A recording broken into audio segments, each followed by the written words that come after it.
If you're one of the world's top tech talents, the path to working in the US has always been tricky.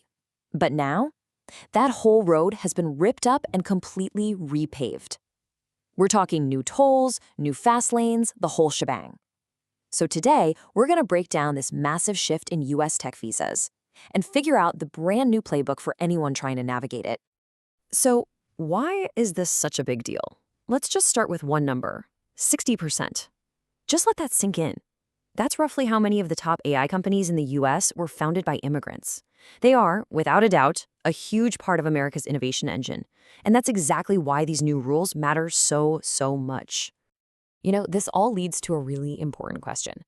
We hear all this talk about wanting to attract the best and the brightest, but is the US accidentally slamming the door shut? The answer, well, it's not a simple yes or no. To really get it, we need to look at how the entire system has been completely redesigned from the ground up.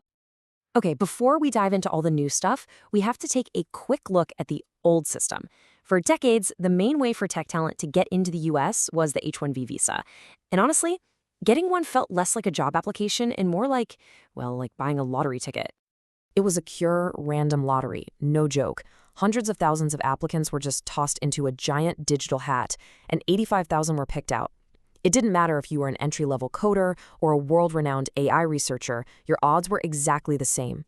You can imagine the uncertainty this created for everyone involved, from the talent to the companies desperate to hire them. Right, so that old system, it's history now. Starting in late 2025, two huge rule changes just completely rewrote the playbook. The first one? A brand new and a very expensive barrier to entry. It happened on September 19th, 2025. A presidential proclamation came out, and it just tweaked the rules a little bit. It basically built a new wall, and this one was made of cold, hard cash. $100,000. Yeah, you heard that right. That's the number that sent an absolute shockwave through the entire industry. And look, this isn't some small filing fee.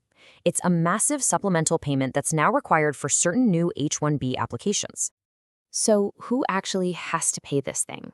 Well, crucially, the fee is aimed at new H-1B applicants, people trying to come into the US for the very first time. If you're already here on an H-1B and you're just extending it, or maybe changing employers, you're generally in the clear. You can think of it as a pretty steep cover charge for new talent.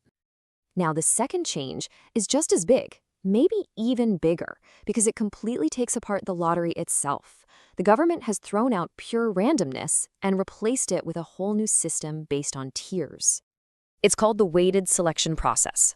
The official line from the Department of Homeland Security is that they want to incentivize companies to offer higher wages and go after higher skilled people. To put it simply, the government is no longer treating every applicant the same.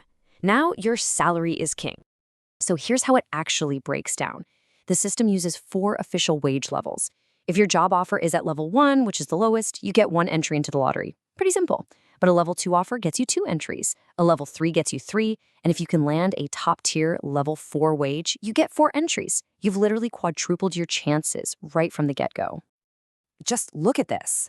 The old lottery was basically a flat line. Everyone had the same shot. This new system, it's a staircase. Your odds of getting picked now climb, and climb dramatically with each wage level. The old game of chance is officially over. It's now a new game of salary. Okay, so the rules have been totally flipped on their head. What's the new strategy? How do you, or the companies that want to hire you, even begin to navigate this new reality? Well, there is a new playbook. The government's own words give us the biggest clue. The entire system is now built to reward value. The strategy isn't just about getting an entry into the lottery anymore. It's about getting in with the most weight possible. You have to prove that the job and you are high skill and high value. So what does this mean for you practically? It means your career strategy is your visa strategy now. You've got to hunt for employers who have a real track record of sponsoring visas. You need to become an expert in high-demand fields like AI, security, or advanced cybersecurity. And, this is critical, you have to build a professional portfolio with projects, articles, code, whatever, that makes offering you a higher salary a no-brainer. And that leads us to another really key part of this new playbook. Maybe it's time to look beyond the H-1B altogether. For the absolute top-tier talent, that traditional path isn't the only option anymore, and it might not even be the best one. With all these new hurdles for the H-1B, other talent-based visas are suddenly looking a lot more attractive. These are pathways designed for people who can prove they are at the very, very top of their field, especially in areas the U.S. considers critical, like, you guessed it, AI and cybersecurity. Let's just do a quick side-by-side. The H-1B, that's what we've been talking about. It needs a company to sponsor you, and it's for specialty jobs. But then you have the O-1 visa. That's for people with extraordinary ability, the true experts. Then there's the EB-2 National Interest Waiver, which is a green card path.